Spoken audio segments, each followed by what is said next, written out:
Hello everyone, welcome back to our channel Guide Hub. In this video, we will be learning how to share Zangi number. To share Zangi number, first of all, tap open the application that you have installed in your device.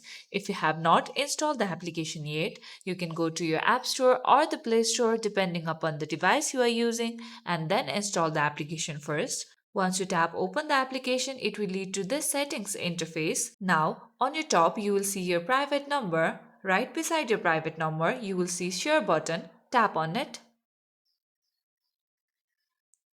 Once you tap on it, this pop-up will appear. Here, you can select one of these social media application where you can share your private number. You also have another method as well. Simply cancel this and then tap on your private number again. Then right beside your private number, you will see copy option. Tap on copy. And now you have successfully copied your private number. You can share this copied private number to your friends using various social media platforms as well. And that is how you successfully share Zangi number with your friends.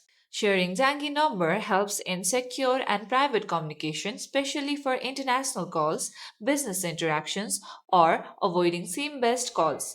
It also offers encrypted messaging, cost-effective calling, and an alternative to sharing personal phone numbers. That's it for today's video. Hope you guys find this tutorial helpful. If yes, don't forget to like and subscribe to the channel. Press the bell icon so you never miss out to our videos. Goodbye till then.